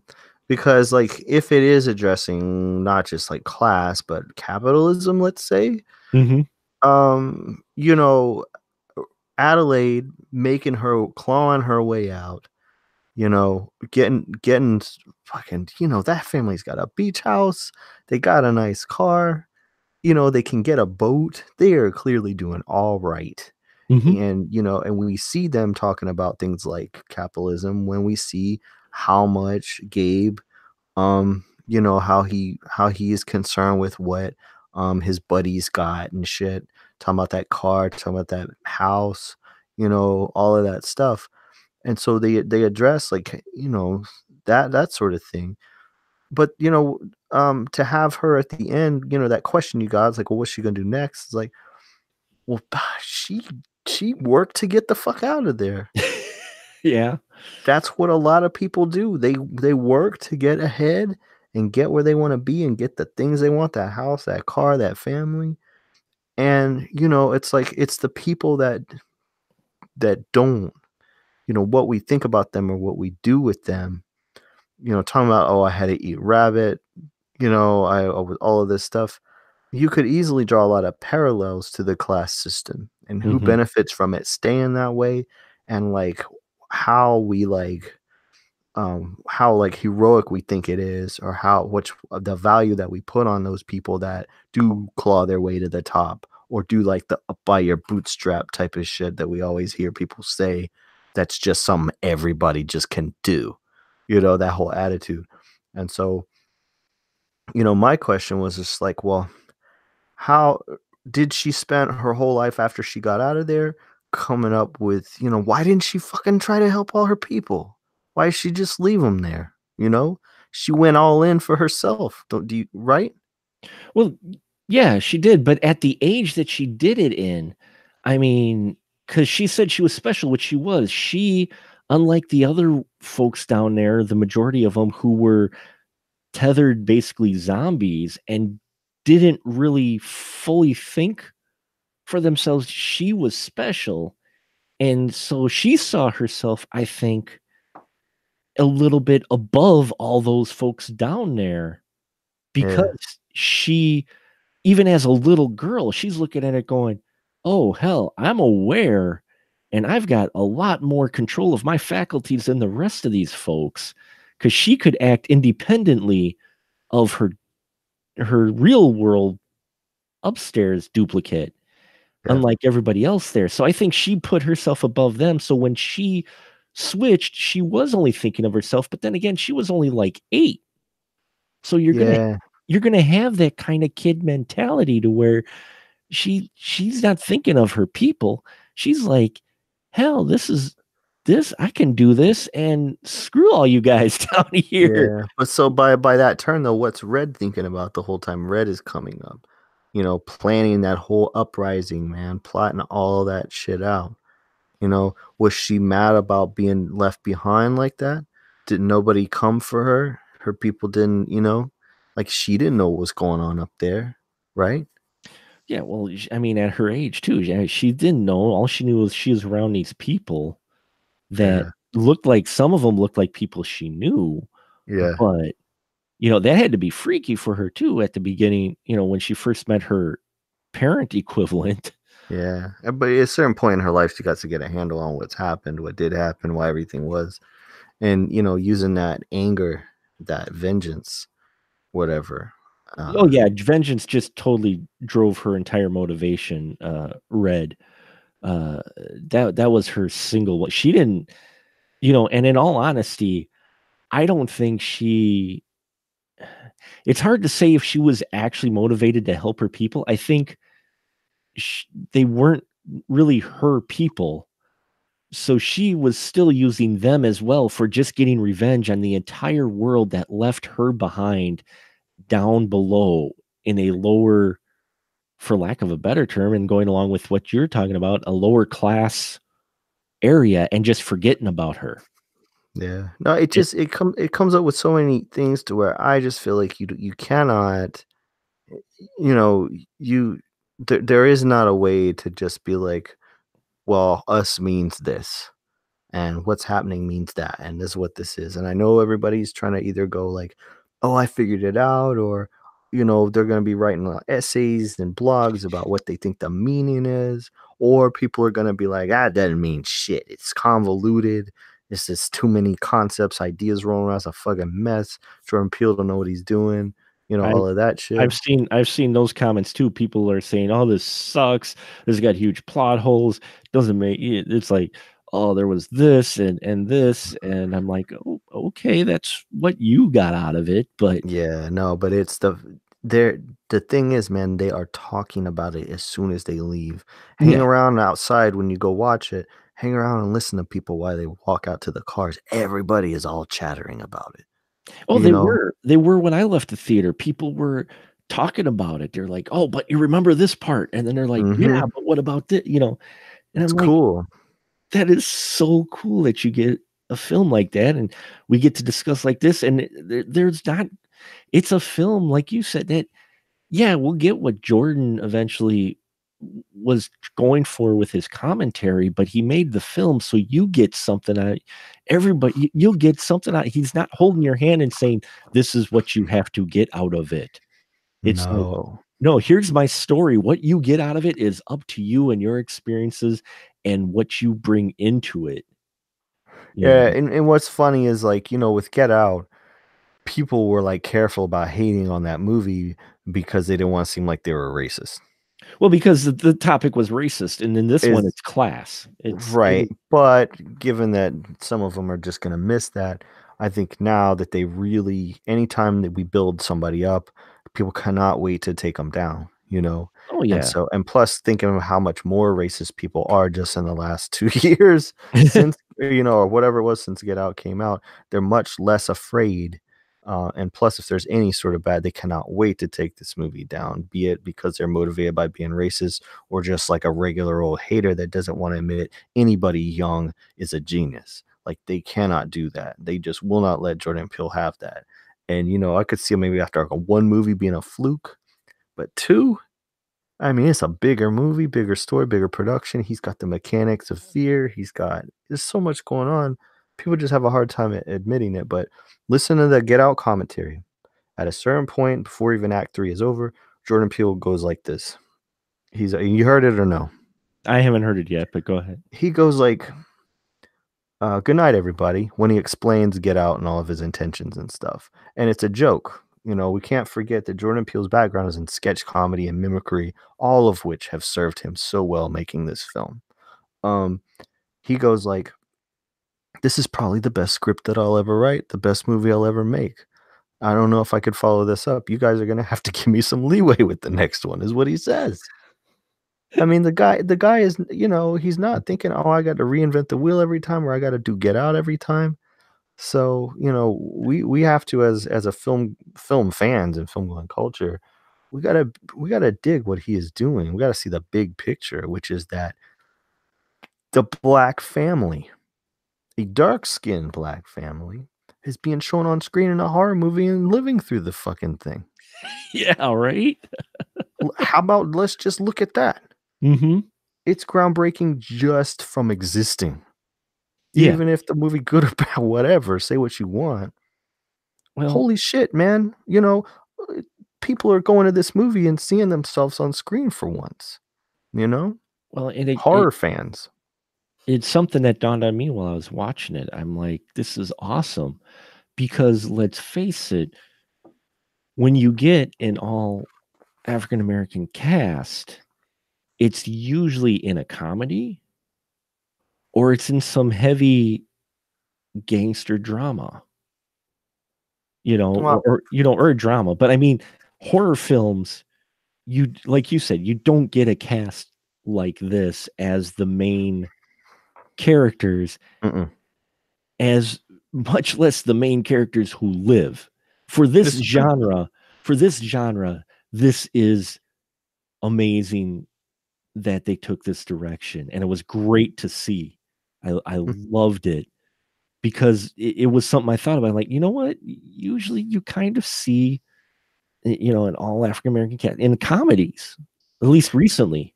Yeah. Well, the best indicator I could tell you, because we're in a post Black Panther world, and that these movies had to be amazing and be a success in order for any more of them to be made. Right. There was a lot of stakes on it, but goddamn, it's 2019. When is it going to happen? If it's ever going to happen, the best indicator you could get is this.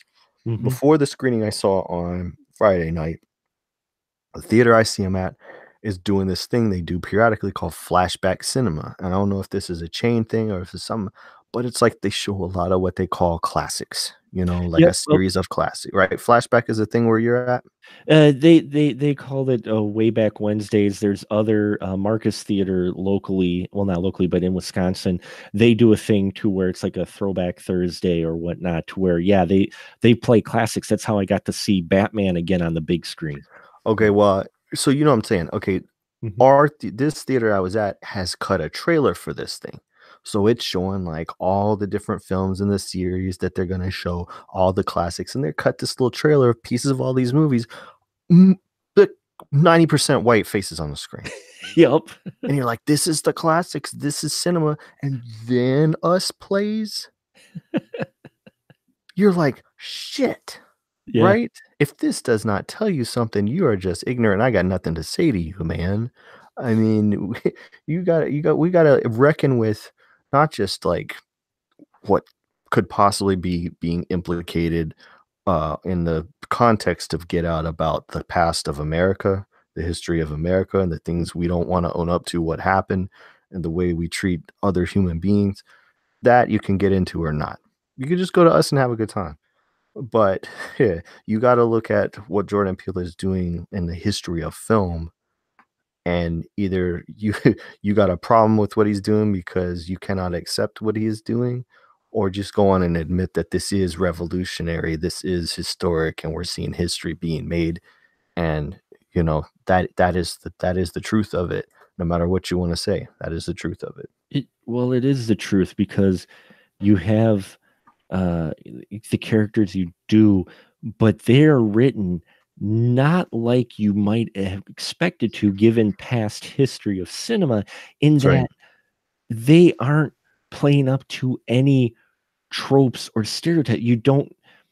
This is just a family. Yeah. They just happen to be African American. They aren't talking, a specific lingo. They aren't acting over dramatic. This is a family. It just happens to be played by a number of African American folks. But it's like, this is cool because we don't have those stereotypes with these characters. Yeah, and white people don't know. Exactly. White people don't know because they've been going to movies seeing themselves in those roles for years. So of course they're not going to get it, And whether or not you're going to feel then attacked by the fact that that's not you on the screen, that's on you. But it's so great to see. I'm glad that not only am I glad that I lived to see it, and happy about the other people that have lived to see it as well, and the generation that's going to come up with this being normal for them, and what then they are going to go on to do as filmmakers that I will hopefully live to see as well. But it means that I'm in the middle of my life. The rest of it, I mean, I'm looking forward to seeing what happens. It's great. Right. I don't need me to get heavy about it or whatever, but what did you think when you was a kid in 1981, 1982, when somebody's like, Mark, what's 2019 going to be like? Would you be like jetpacks and shit?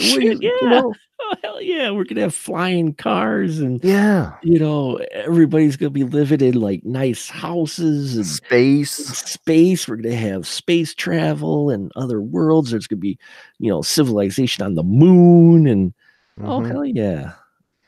But how about just something like a black family's in a horror movie and they're the star? You know? At least we're getting some of what would be the future. Yeah, and hopefully it starts a larger trend, which, you know, I think, like you said, I think Black Panther really showed how, you know, a film could be successful with when it's led by someone other than old white folks.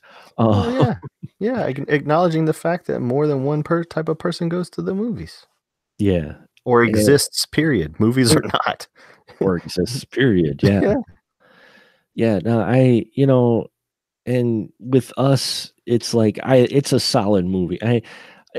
And I will wrap it up here for the night, but you know, I put it in my review, and I've said it online whenever I saw people, you know, talking about it. I'm like, look, Jordan Peele's not trying to be breakthrough as far as the story or the type of horror film he's making, the story in it.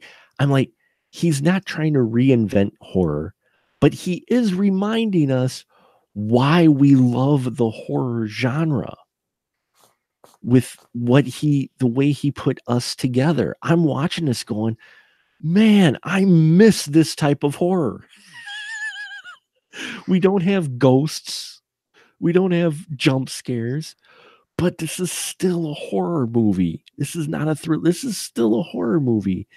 And I loved it. It took me back to, like you said, the Shining. You can get that feel from it, and other horror films that I watched, that I grew up with, that I enjoyed, that were like this. Because I've seen so many modern horror films, and they follow a formula, you know. And here he went more old school, and I loved that. But it still is enough for the new audience to enjoy. But if you watch the classic and horror films in that, or the horror films we grew up with, you're seeing this going, holy shit, someone remembered. And this time remembered to also not put a bunch of white people in it. Well, yeah, there's that too. Yeah, it's history being made, it's history being lived through. And also, it reveals the hypocrisy of the horror fandom, which is always the cry of, we want original movies. And then you get original movies, and oh no, we don't want it. That's right. Us is original in almost every single conceivable way, from not just from the faces on screen, but the fact that this is not a goddamn franchise or remake of anything. If this isn't exactly what horror fans claim to want, I don't know what is. And because they don't like it, fuck them. There's many horror fans out there that I don't think do know what they want. They have no clue, dude. They have no clue. They think they know what they want till they get something like that, and they're just like, well, no, that's not what I want. That's not you and I both know it boils down to a lot of broken people out there. A lot of very sad, broken people. There's a lot of people out there that, they still haven't quite figured out what they want. Me, I want original stuff, and that's why I loved Us, because it felt like an original horror film. And I know we're going long tonight, but can we just talk about, just for a minute, the handcuffs? Yeah. The handcuffs that Adelaide is wearing throughout nearly the entire movie. And they're the same handcuffs she was put into when her doppelganger took her down there. I was like, wow, my brain is still trying to wrap its head around that and what he was going for with that. But I'm like, that's just another touch in this film. It is, man. And, you know, something we can remember, because I could have done this whole time talking about Lupita Nyong'o's performance. Oh, God, yeah. Because we want to put women like Jamie Lee Curtis up on the highest pedestal of all in terms of their place in the horror genre. But she didn't play Laurie Strode and fucking Michael Myers. She just played Laurie Strode. So let's get this right here, what we just saw in this movie, you know? Yeah, Lupita played two future classic characters. That's right. And when they do those Oscar nominee lists, I would like to see her nominated twice in that Best Actress category.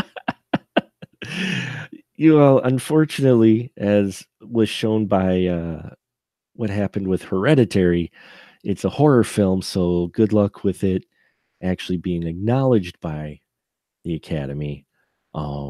Possibly, yeah, but if they don't want to be seen as old, white, and racist, they better go ahead and do this.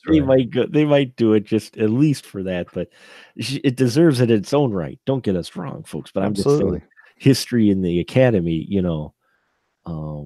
there may be from other motivations from them. For me, I'd love to see her at least get nominated because she nails it in doing both. And well, we got to remember she's got a history with Oscar. So does Jordan Peele. And so, there's always that kind of possibility. But regardless, this is going to be on everybody's best movies of the year list. It's only March. It is only March. Now I've got two for sure. I've got this and one that isn't quite popular with a bunch of people, but that involves old white dude, the man who killed Hitler, and then the Bigfoot. I really dug that movie too, but for different reasons. But this definitely is on my list, and it's just because I love Sam Elliott and he's phenomenal in that film. If you don't get a chance, he's Sam Elliott. I love it. I love that movie. I love it for the fact that it's got a title that doesn't imply at all that it does not fit the type of film it is at all. True. But this one is definitely up there as far as good horror. Yeah, it's a solid second outing from him. And I'm liking to see where he's going. It makes me look forward to Twilight Zone. Oh God, I signed up for that CBS All Access just so I could watch Twilight. I'm such a Twilight Zone mark, man. I mean, I've been watching that since I was a kid. I watched my Twilight Zone DVDs all the fucking time. I watched Mirror Image as soon as I got home from seeing Us because of it was clearly that's a little influence on there. That episode, that lady, she sees herself sitting on the bench in the bus station, and then the whole rest of the time talking about doppelganger. I just love Twilight Zone. I think it's a great, it's the best things ever written. I feel those Twilight Zones, and so not to get off topic too much. One of my favorite Twilight Zones is The Stopwatch. Oh yeah. Oh my God, that's such a good one, man. No, man, I loved that one. Whenever that one was on television, I'd watch that one because I just dude, that is such a cool story. A guy who could stop time, and so he was using it to do nefarious things, to steal because he was a thief. And then, the spoiler room, folks, then he drops the watch and it breaks. Huh? And he's stuck frozen in time. I'm like, dude. Yeah. Yeah, no, I showed my daughter, I showed her 5 characters in search of an exit because I thought, that was an easy one to kind of digest. I didn't want to show her Talkie Tina or some of the ones that traumatized me. She's only 5, but I thought she'd dig it because it turns out they're all toys, nothing really traumatizing about it. And she would appreciate that twist. Oh, because she's like, where are they? You're gonna find out, man. They're in this fucking toy recycling bin or whatever. But to me, those are just the basics and the mechanics of when you're talking about gimmick oriented or twist oriented movies. Jordan Peele's right at home. I cannot wait to see what he's doing. Hell, even if he just remade all the old ones, I would still dig it. Because the old Twilight Zones, talking about race, they were mostly white actors in all of those episodes. Yeah, they were. So, they were, and you could see that Twilight Zone influence on us to bring it back. Yeah. God, such a great thing. Look, yeah, I mean, it's you can feel it there, and it makes me look forward. I think he found a niche, and I'm looking forward to him doing more horror. Yeah. I hope people need to be happy when one of us movie nerds becomes successful. Yeah. We just need to be happy for them. Yeah, and I'm definitely happy for this one and looking forward to the next one. So I think we'll wrap it up for the night. So this is the part, even though this is for VIP, you can still tell our listeners where they can find you at, please, Andrew. Oh yeah, hey man, hey. Thank you for. I love talking about this movie. You cannot have, the episode will be never ending. My name is Andrew Shearer and gonzorific.com, GONZORIFFIC, and my friends and I make movies. Please stream them, please watch them, please write nice things about them. I do want to mention though, man, we lost a great horror director. Speaking of horror movies, Larry Cohen, this weekend. This is the guy that made he did some blaxploitation, Black Caesar, Hell Up in Harlem.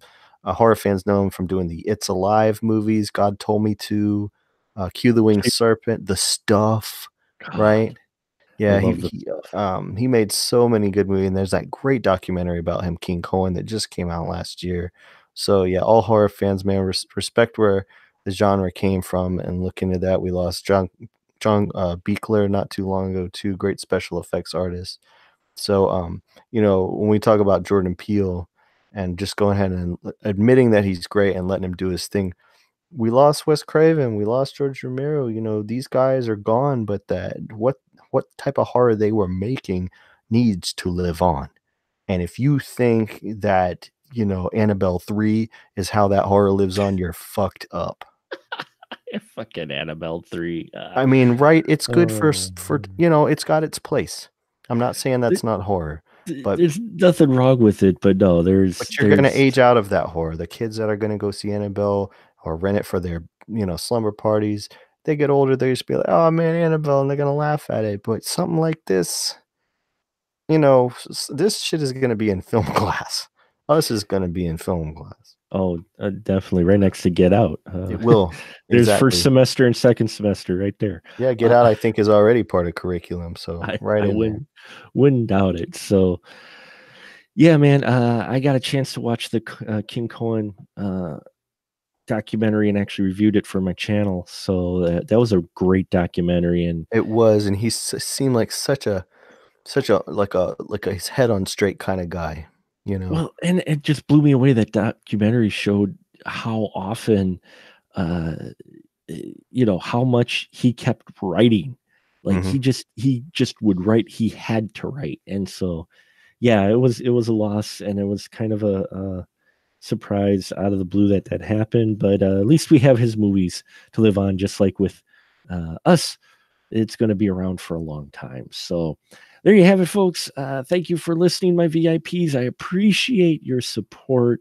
Tell your friends and have your friends tell their friends. We're cheap and easy here on the Patreon channel. So thank you. Now just say goodnight, Andrew. The police are already on their way.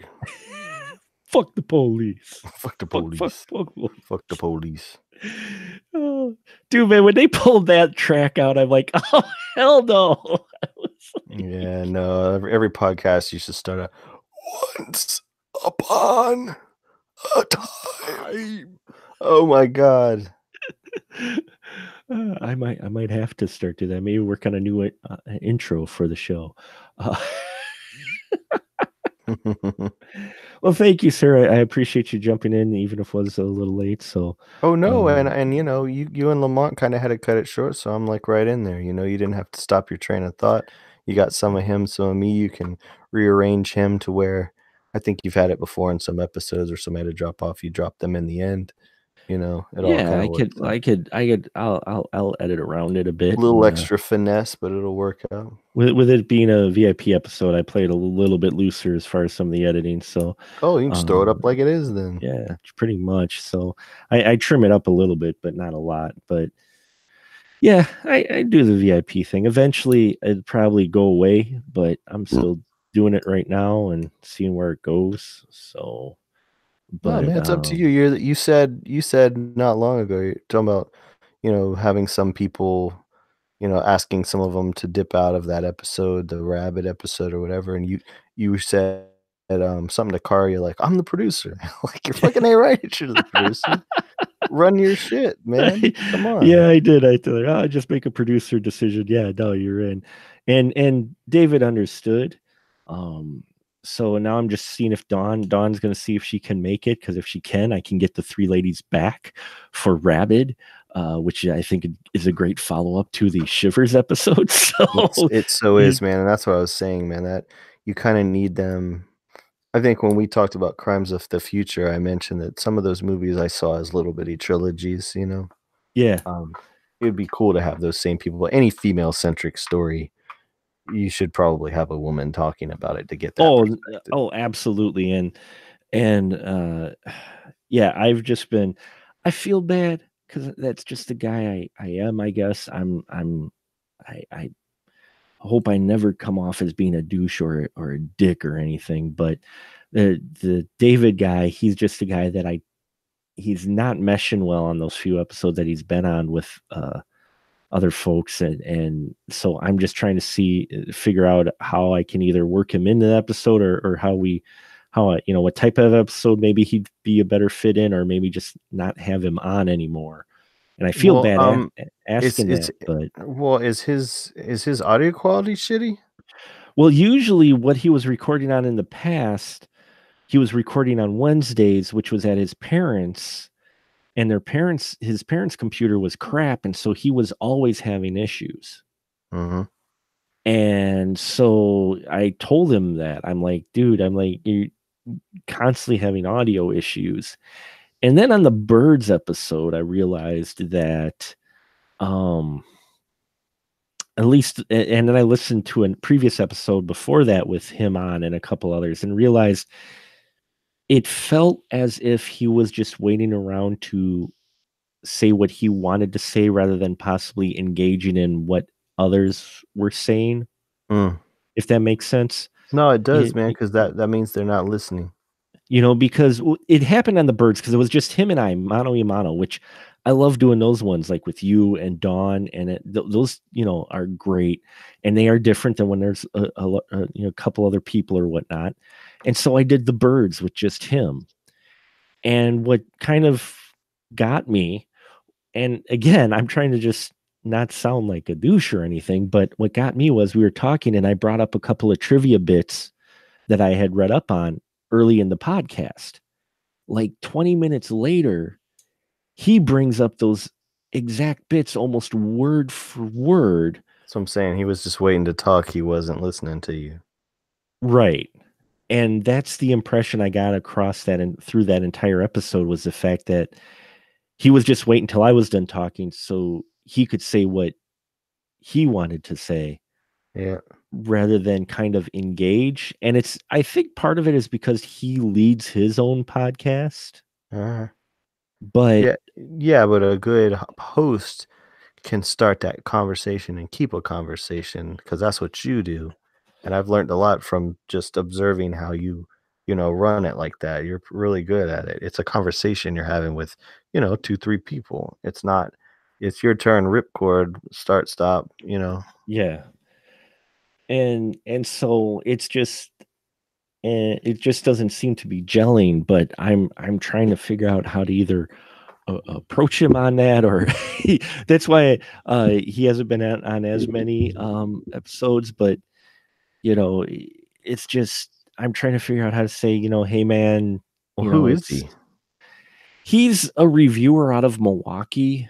He runs Movies Galore.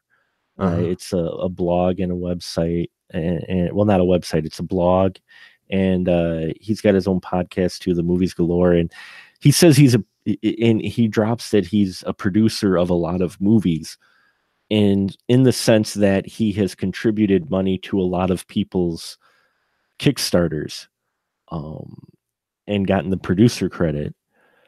So, but he likes to remind me of that every so often in the few conversations we've had offline. So that's weird. That's not normal. It's a little odd, and I met him because he was a fan of the show actually, and he had been up in Oshkosh, and I saw that he was a reviewer. He reviewed, so I wanted him on. But yeah, it's just it hasn't felt that it jives well, mainly because of the technical issues. But then when he wasn't having technical issues, he was still having technical issues with the goddamn brain. Well, so is he somebody is he signed on for doing any more past Rabid? Not past Rabid right now, no. All right, I don't know if I would leave it up to him, man. I don't know if I would keep him in that group, in that pool. Because when was the last time you like wrote him and said, "Hey, would you like to be on such and such episode?" I didn't, and actually, he hadn't engaged or even acknowledged anything for a couple months until I posted that I was doing the Rabbit episode, and I almost think he didn't vote until he saw Tanya Atomic was attached to it, who was involved in Rabbit very little. She played the extra, but she was on set of the remake. So why would you think he saw that and was trying to network or something? Or? I'm not sure. Maybe because his vote didn't show up until after hers did. Yeah. But he's not signed up to do anymore. No, not at the moment. I haven't put any more votes out right now because April is going to be a little thin because of some things. But I also have that group that I think you're in, the one called The Crew, that I do the discussion on Facebook Messenger, that has just about everybody but him in it. Right. Because I'm not sure. I mean, I could, because I don't think you get a notification that you've been removed from the group. I could just kind of remove him from the private Facebook group. Yeah, man, I would do that. I don't feel like that's passive aggressive. You don't know him shit. You're the producer of the show. You got no sort of agreement with him whatsoever. It's your shit. I know you feel bad because you're a human being. Great, cool, fine, But it's up to you. You can do it as you want to. He's got his own podcast. Yeah. So it's not like his voice is now being silenced or some shit. Yeah, and it kind of felt occasionally with the episodes like he was on our show to kind of plug his show. Yeah, man, come on, it's your thing, man. Do it. Keep house. Yeah, do it like that. Up to you. Because you wouldn't want to change the way you do things just so he don't see it. Like start doing a group message every time that you're trying to look for people for a show. And the thing is too, I don't want. It always felt a little bit on some of the shows that he was on, pardon my jelly beans, that they were uncomfortable with him. Oh yeah? Not so much like, like he was offensive. They just didn't seem quite comfortable in conversation with him at all. Yeah, there are people who I eventually grew to not be comfortable with of conversation that I felt were really not trying to be part of a group. And that did affect my desire to take part in some things too, because I was like, well, I kind of would like this to be a conversation that I can have with everybody, or that you are having with everybody. You don't need no fucking lone wolf soapbox. If anybody's gonna do that, that's gonna be you. Yeah, and he apologized for that. He realized how he was on some of those podcasts. That's why actually he hasn't been on any while he's been filming, because he realized how he was on the other podcasts. So he just took a break and hasn't joined in on any of our conversations while he's trying to finish his film. Yeah. But be a grown up about it. That's good. Yeah, I'm gonna have to. So, because going forward, I don't want to keep just doing the messages in the group and not have him. And like I said, I'm not even sure he'll notice. Yeah, what you don't want, man, is him running people off that you really want on your shows. Because if people are uncomfortable, I mean, that's what happened with Kate. Why she didn't continue is because she did not have a good experience with some people. Yeah, and I feel bad about that. It's not it wasn't anything you did. There's nothing to feel bad about. It just, people do what they do, Because I'd love to have her back on the show, because she was great as well. So she's a good contributor. Like she's Amy from Bloodlust is awesome. And part of the reason why I was late tonight,